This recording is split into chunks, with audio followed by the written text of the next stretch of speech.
ले पता मैं पता ले कैसे पता था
मोला एक नंबर आती हाँ ले देख तुम्हें कैसे पता ले देख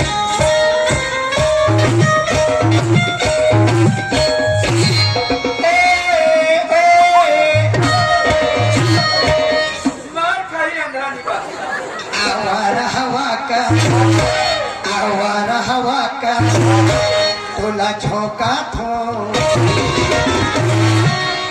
पीपर खार में निकले हो पुरपुरली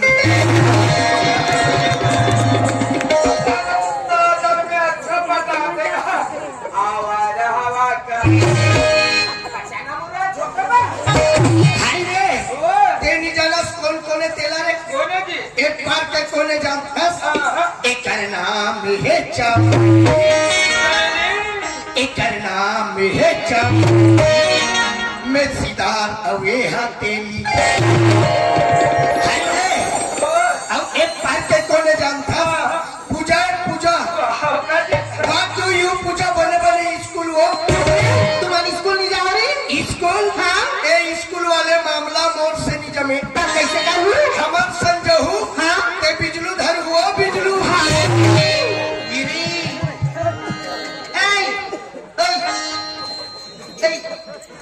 काला खाता श्री मैं खाते पेट में क्या कर वाला टपके तरी क्या दीना अबे वो दीना मैं थारे चमेली कालारी बाबा जी छोड़ लो ए ओए तुम्हारी स्कूल नहीं जाओ का हाँ तब हाथे का ज्ञान से खड़ी हवी बता दे हूँ तुम तुम्हार कहाँ को जाओगी ऐसे तब ले ठीक है चलो तब चलो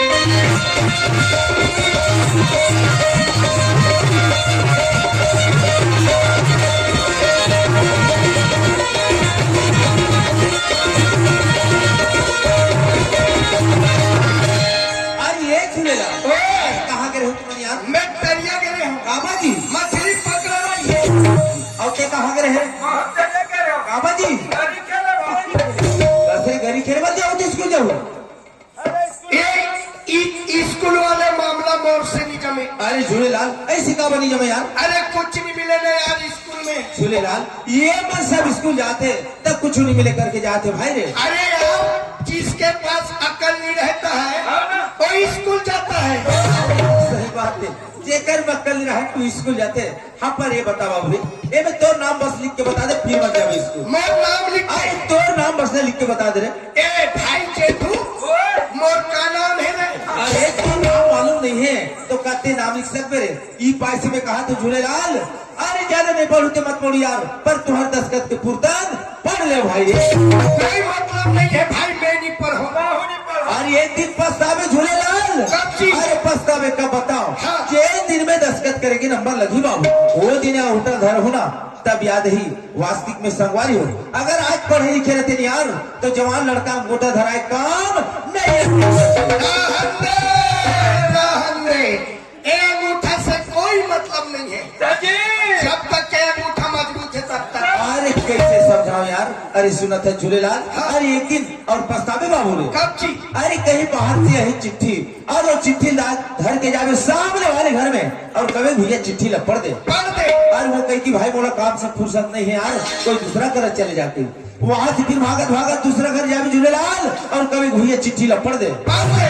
और वो कही कि भाई तो चिट्ठी पढ़े पर मोर पास समय नहीं है यार कोई दूसरा घर चले जाते। उतरी जान याद है बाबू रे वास्तविक में संगवारी हो। अगर मैं आज पढ़े लिखे रहते हूँ यार तो मोला 10 द्वारी जाए के नाम बात नहीं पढ़ती। सही बात है भाई ने।